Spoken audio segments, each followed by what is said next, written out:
పంచాయతీరాజ్ గ్రామీణాభివృద్ధి శాఖ బాధ్యతలు స్వీకరించిన వెంటనే సర్పంచులు తలెత్తుకునేలా మొదటి అడుగు వేయడమైంది. జాతీయ పండుగలైన స్వాతంత్ర దినోత్సవం, గణతంత్ర వేడుకలకు నిర్వహణకిచ్చే నిధుల్ని మైనర్ పంచాయతీలకు 100 నుంచి 10,000కి, మేజర్ పంచాయతీలకు 250 నుంచి 25,000కి పెంచాం.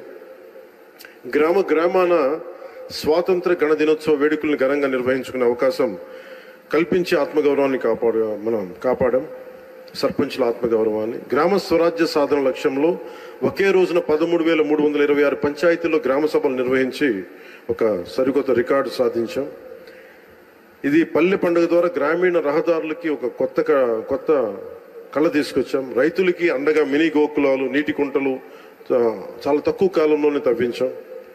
మహాత్మా గాంధీ జాతీయ గ్రామీణ ఉపాధి హామీ పథకం ద్వారా రాష్ట్ర వ్యాప్తంగా 46,94,000 కుటుంబాల్లో 75,23,000 మంది ఉపాధి శ్రామికులకి వారి సొంత గ్రామాల్లోనే ఉపాధి కల్పించాం. 2024-2025 ఆర్థిక సంవత్సరంలో 5,10,000 కుటుంబాలకి 100 రోజులకు పని కల్పించాం. అలాగే ఈ అడవి తల్లి బాట కార్యక్రమానికి ప్రత్యేకించి గౌరవ ముఖ్యమంత్రి గారికి నా ధన్యవాదాలు తెలియజేస్తా ఉన్నాను. 70 సంవత్సరాలుగా రోడ్లు లేని ఎన్నో ఈ గిరిజన గ్రామాలకి 105 కోట్లు నిధులు అవసరమైంది. వారికి ఒకరోజు ప్రత్యేకంగా తెలియజేస్తే ఆయన దాన్ని అర్థం చేసుకుని వెంటనే దానికి సంబంధిత నిధులు రిలీజ్ చేయటం వల్ల ఈ రోజున ఆ గిరిజన గ్రామాలను అనుసంధానిస్తూ 1069 కిలోమీటర్ల రోడ్ల నిర్మాణానికి శ్రీకారం చుట్టాం. ఇందులో ప్రధానమంత్రి ఆదివాసీ న్యాయ మహా అభియాన్ పిఎం జన్మన్ పథకం ద్వారా 555.61 కోట్లతోటి 613 కిలోమీటర్ల రోడ్ల నిర్మాణం జరుగుతున్నాయి. డోలీ మోతలు లేని గిరిజన గ్రామాలు లక్ష్యంగా ముందుకు వెళ్తున్నాయి. అలాగే పర్యావరణం, అటవీ మరియు శాస్త్ర సాంకేతిక సంబంధించి ముఖ్యమంత్రి గారు మాకు ఒకటే ఆదేశం ఇచ్చారు. రాష్ట్ర విస్తీర్ణంలో 30% ఉన్న అటవీ భూమిని కనీసం మనం మనం ఈ 5 వైడ్లో అయ్యేలోపు మనం కనీసం దాన్ని 50% తీసుకెళ్ళాలి. తక్కువ 37% వెళ్ళాలి అనేది ఆదేశాలు ఇచ్చారు. ఆ విధంగా ప్రణాళికలు రూపకల్పన చేస్తున్నాం.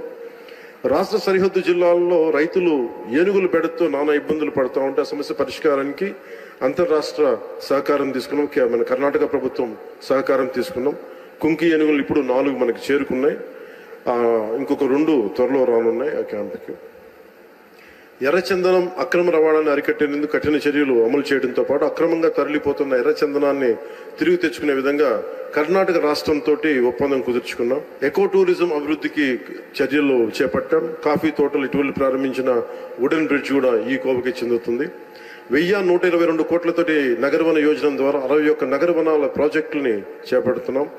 85.63 లక్షల ద్వారా ఎకో టూరిజాన్ని అభివృద్ధి చేస్తూ రాష్ట్రంలో 48 కమ్యూనిటీ బేస్డ్ ఎకో టూరిజం కేంద్రాలని వన సమితుల ద్వారా నిర్వహించబడుతున్నాయి. జూన్ 5/25 మన వన మహోత్సవం సందర్భంగా 1,00,00,000 మొక్కలు నాటి ట్రాకింగ్ కోసం geographical information system, management information system, quick response కోడ్లు మొదలైన యాప్లు అమలు చేశాం. అలాగే ప్రత్యేకించి సైన్స్ అండ్ టెక్నాలజీ మీద ఇప్పుడిప్పుడే దృష్టి పెడుతున్నాం. విద్యార్థులకి ప్రోత్సాహకాలు అందించే విధంగా అడుగులు వేస్తున్నాం. అలాగే నేను రిప్రజెంట్ చేసే పిఠాపురం నియోజకవర్గ ప్రజలకు ఇచ్చిన మాట మేరకు అభివృద్ధి కార్యక్రమాలు చాలా బలంగా చేపట్టాం. 388 కోట్లకు పైగా అభివృద్ధి పనులను చేపట్టాం.